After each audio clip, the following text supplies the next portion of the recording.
বাংলার মুখ্যমন্ত্রী এই সমস্ত গরিব মানুষের মৃত্যুর দাম ৫ লাখ ১০ লাখে নির্ধারণ না করে শাস্তি দেওয়ার ব্যবস্থা করুন। বাংলার মুখ্যমন্ত্রী আপনি কি করছিলেন?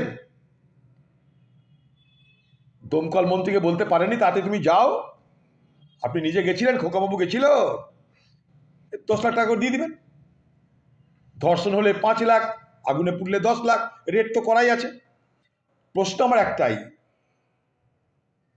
যে এ বাংলার এই সর্বনাশ করার অধিকার আপনাকে কে দিয়েছে? আপনাদের কে দিয়েছে? বিনা লাইসেন্সে, বিনা ফায়ার অডিট করে এই রকমের মানুষের জীবন নিয়ে ছিনিবিনি খেলার অধিকার কে দিয়েছে?